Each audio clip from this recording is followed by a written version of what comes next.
Times Square, Chapter 8b. That night, after Papa had shut up the newsstand, Chester was hanging through the gilded bars of his cage. Earlier in the evening, Mario had come back to feed him his supper, but then he had to leave right away to get in a few more hours of work. Most of the day, Chester had spent inventing hopping games to try to keep himself entertained, but they didn't work really. He was bored and lonely. The funny thing was that although he had been sleepy and kept wishing it were night, now that it was, he couldn't fall asleep.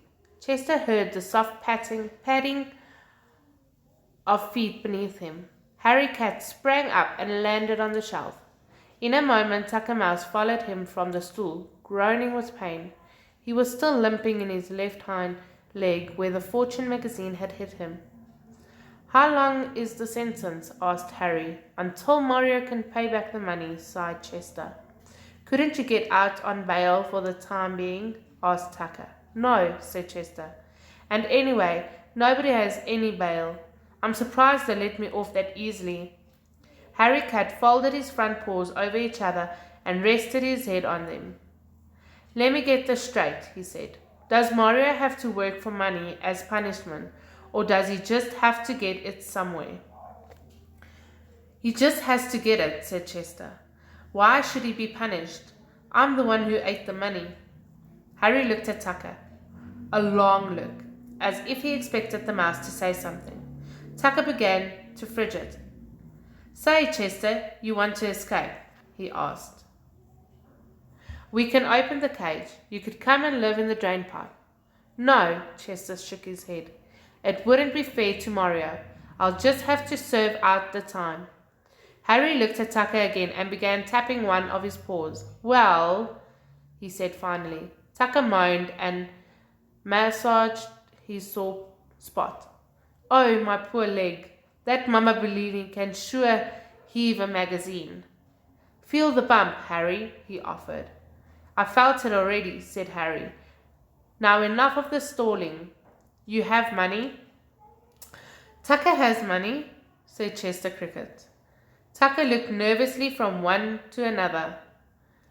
"I have my life savings," he said in a pathetic voice. "He's my richest mouse in New York," said Harry. "Old Moneybags Mouse, he's known as." "Now wait a minute, Harry," said Tucker. "Let's not make too much from a few nickels and dimes." "How did you get the money?" asked Chester. Tucker Mouse cleared his throat and began rigging his two front feet. When he spoke, his voice was all choked up with emotion. "Years ago," he said, "when yet a little mouse I was, tender in age and lacking in experience, I moved from the sweet scenes of my childhood, 10th Avenue, that is, into the Times Square subway station, and it was here that I learned the value of economicness, which means savings. Many an old mouse did I see, crawling away unwanted to a poor mouse's grave because he had not saved, and I resolved that such a fate would never come to me. All of which means that you've got a pile of loot back there in the drain pipe," said Harry Cat. "Just a minute, please, if you wouldn't mind," said Tucker. "I'll tell it my own way." His voice became high and pitiful again. "So for all the long years of my youth, when I could have been gambling, which means playing, with the other mousies, I saved. I saved paper, I saved food, I saved clothing." "Save time and get to the point," said Harry. Tucker gave Harry a sour smile. "And I also saved money," he went on. "In the course of many years of scratching, it was only natural I should find a certain amount of loose change. Often, my friends," Tucker put his hand over his heart, "would I sit in the opening of the drain pipe, watching the human beings and waiting, and whenever one of them dropped a coin, however small, pennies I would dash out at great peril to life and limb and bring it back to my house. Ah, when I think of the tramping shoes and the dangerous galoshes, many times have I had my toes stepped on and my whiskers torn off because of these labours. But it was worth it. Oh, it was worth it, my friends. On account of now I have $2.50, 5 quarters, 2 dimes, 6 nickels, and 18 pennies tucked away in the drain pipe, which makes $2.93, said Harry Cat, after doing some quick addition. And proud of it I am. And proud I am of it, said Tucker Mouse. If you've got all of that, why did you want to sleep on the $2 bills in the cricket cage? Asked Chester. No folding money yet, said Tucker. It was a new sensation. You can get Chester out and still have 93 cents left, said Harry Cat. But I'll be ruined, whimpered Tucker. I'll be wiped out. Who will take care of me in my old age?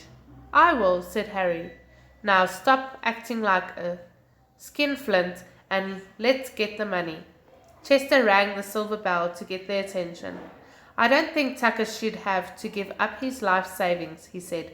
It's his money and he can do what he wants with it. Tucker Mouse poked Harry in the ribs. Listen to the cricket, he said, acting noble and making me look like a bum. Of course I'll give the money. Whenever mice are spoken of, never let it be said that Tucker Mouse was stingy with his worldly goods.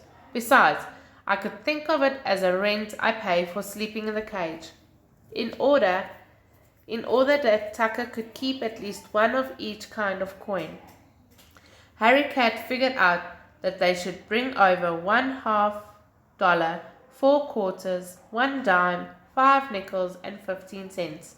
That would leave the mouse with $1/2, a quarter, a dime, a nickel, and 3 cents. It's not a bad beginning, said Tucker. I could make up the losses in a year, maybe. There they are in the newsstand. The cat and the mouse had to make several trips back and forth between the drain pipe and the newsstand, carrying the money in their mouths. They passed the coins into the cage one by one, and Chester built them up into a column, starting with the $1/2 on the bottom and ending with the dime, which was smallest, on the top. It was morning by the time they were finished. They had just time enough to share half a hot dog before Mama Bellini was due to open the stand. Mario came with her. He wanted to feed Chester early and then work all morning until he took over the newsstand at noon. When they lifted off the cover, Mama almost dropped her end. There was Chester, sitting on top of the column of the cage, chirping merrily. Mama's first suspicion was that the cricket had sneaked out and smuggled all the money from the cash register into the cage.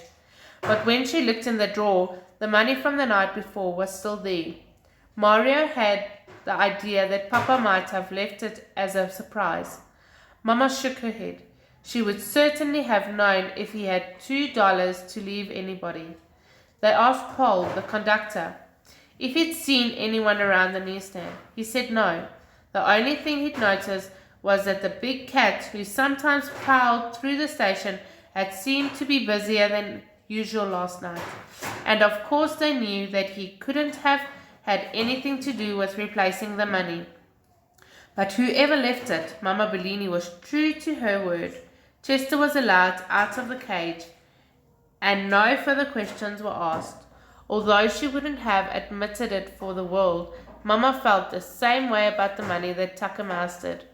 When you had it, and you didn't bother too much about where it came from. And that's all for chapter 8.